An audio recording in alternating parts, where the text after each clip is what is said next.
Hey everybody, welcome to Kimmel's Irish Pub. Time for another movie review. Tonight's movie, Ant-Man. I'm doing something completely different, something totally out of character. I'm re-watching a movie I've seen already. I don't have an IMDb rating on it. I didn't rate it myself, or at least it might have been when I was watching mostly through Netflix and getting the DVDs. I might have rated it there. I'll have to look that up. IMDb has it at a 7.3. Yes, I'm going back to the 2015 version of Ant-Man, the first movie. This is not Ant-Man and the Wasp. I am preparing for that movie. If you've been watching any of my movie reviews, you know that when I watch these sequels, I always forget what happened.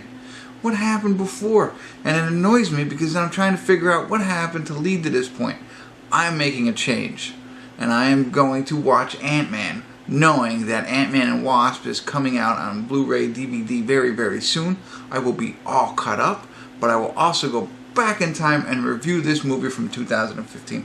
It has been suggested to me from the comments to do this, and I think they were looking for other movies to do, like The Outsiders and stuff like that, the older movies, but I'm going to try this. Just do Ant-Man, see what kind of response I get, see if I enjoy watching a movie a second time, on purpose, you know, and we'll see where it goes from here, so stick around. I'll let you know what I think, give you a better idea, but this is the origin story of the, Paul Rudd plays the cat burglar Scott Lang, who eventually becomes Ant-Man, which stars Michael Douglas as well, and Evangeline, Lilly, Bobby Carbondale, Anthony Mackie's in this, obviously from Adventures, Michael Pena. Really good movie. I just want to go back and remember what it was about and see how it could lead me into the second version. So stick around. I'll be back. Hopefully you're going to watch this. If not, I'll never ever do it again. I'll be back. Hey everybody, want to do a quick check-in. We're watching Ant-Man. 49 minutes and 22 second mark. It's an hour and 57 minute long movie, so we're at the halfway mark, I guess. Sorta, kinda, whatever. So Paul Rudd plays Scott Lang, who is basically a cat burglar, and he's divorced from his wife, and he has a daughter, but unable to, goes to prison, unable to pay his bills and things like that. When he gets out of prison, nobody will hire him or keep him on, so he can't pay his bills, so he starts looking to get back into the game, if you will. Meanwhile, Michael Douglas plays this tech developer of some sorts. He started a company and is developing technology which allows people to be shrunk.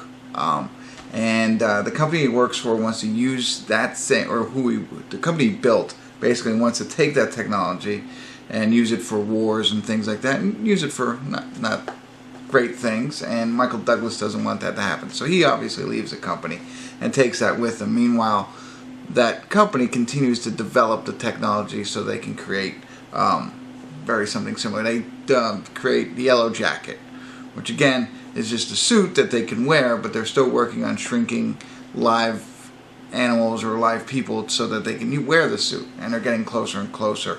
Michael Douglas wants to prevent this from happening because, they're going to use it for evil, not good kind of thing. And so this is where Michael Douglas now has gone out and kind of recruited Scott Lang in an interesting way, in the way he brings him in. He kind of tricks him into getting help from him. Michael Pena plays like his roommate, Paul Rudd's roommate, who's also into like these crimes kind of things, but very funny role. That's one of the things about, I'm always a DC guy. I've been DC since I was a kid.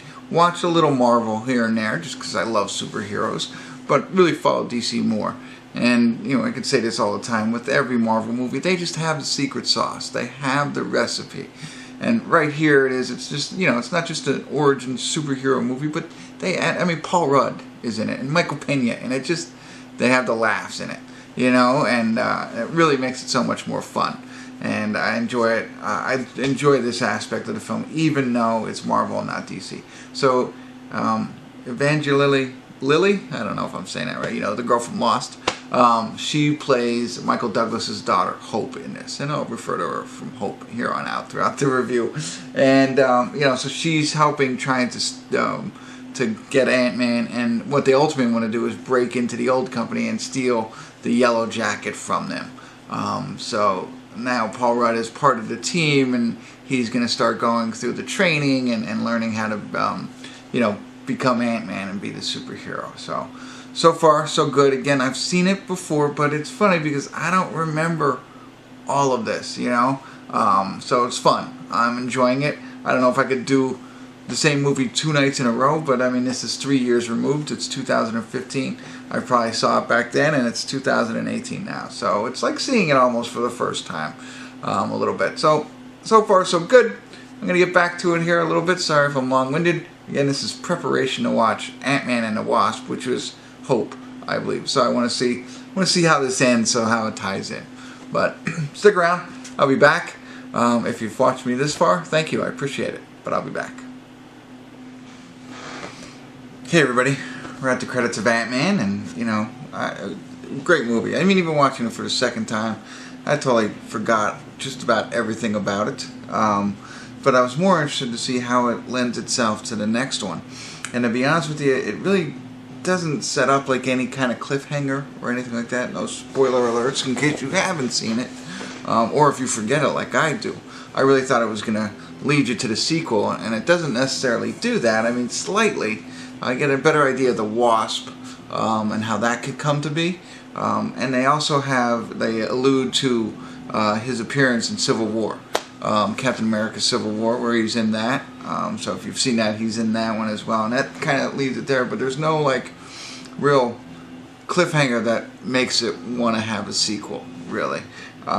Except for the Wasp piece of it. Other than that, there's not much else. And it's funny because the whole reason I went back to watch this is because I know I'm going to watch that again, and I wanted to see what was going on. So we'll see if this has, you know, any relevance to the next movie, if you need to watch this one instead of that one. But ultimately, more focused on this movie as a standalone movie, you know, it was outstanding. I like how they, you know, they all tied together, these movies. You know, even this Ant-Man, you know, where everything else is like the Civil War, obviously all the Avengers come together, all the Avenger movies, Captain America, they're all tied together, and they even tie this one in. They don't have to go over the top with it because it's more of the origin story, you know, but, you know, the Avengers is in this, not all the Avengers, but references to the Avengers. Hydra's involved in this, you know, so they can really intertwine this entire Marvel universe, and that's another thing that they've done, you know, outstanding, and I wish DC could, but we'll stop, you know, bad-mouthing DC on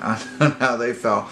But this had the right amount of action, the right amount of humor, I think. You know, Paul Rudd's an excellent choice for what they got out of this. I don't know the comic that well, you know, not the comic Paul Rudd, but the comic book version of Ant-Man. So if he had the same kind of personality, I would see him, because they all stay true to what they were developing there. But you know, really cool. The fight scenes when they're little and they're ants and Yellow Jacket or whatever they are fighting, and there's that train set and the thing goes off the track. It's hilarious. So yeah, I think it's a really good piece, and his whole motivation, I forgot to mention this during the first check-in, was, you know, his daughter. As I said, he couldn't make money coming out of jail, couldn't you know, get a job, but he wants to be able to be in his daughter's life, and his ex-wife obviously wouldn't let that happen if he doesn't have a job and is not paying child support, and that's his whole motivation, because he's kind of like a, you know, the reason he went to jail was really because he is the Robin Hood, trying to steal from the rich, you know, to give to the poor kind of thing, in a sense, you know. But you know, so he's a good guy in heart, and that's why he was recruited, which makes him an even better character, superhero. They all have like that kind of good heart stuff. If not, they become the villains. Anyway, fantastic. I gotta give it an 8. Why am I not giving it a 9? I don't know. Also at the end of this, like there are in every Marvel, there's the post-credits scene as well. And that's where we will learn a little bit more about the Wasp. One other quick thing, and this is it, I'll leave you alone. What they did a fantastic job of doing, amongst everything, was Michael Douglas's wife in the movie. You know, so she goes subatomic. And that's how she ends up dying or something like that, you know. So that's what they're making you believe, that she has died. And I believe what they did was they show a picture of him with his wife, with his daughter, but they have a hat over her face. so you can't see who it is. And I thought that was a pretty good job, because then anybody can play her if she does come back in a sequel, which I believe happens. I'm not sure. I don't watch too many previews, but I think they allude to the fact that she is somehow involved in the second one. And so they set it up right from the beginning, like, hey, we don't have to cast her now.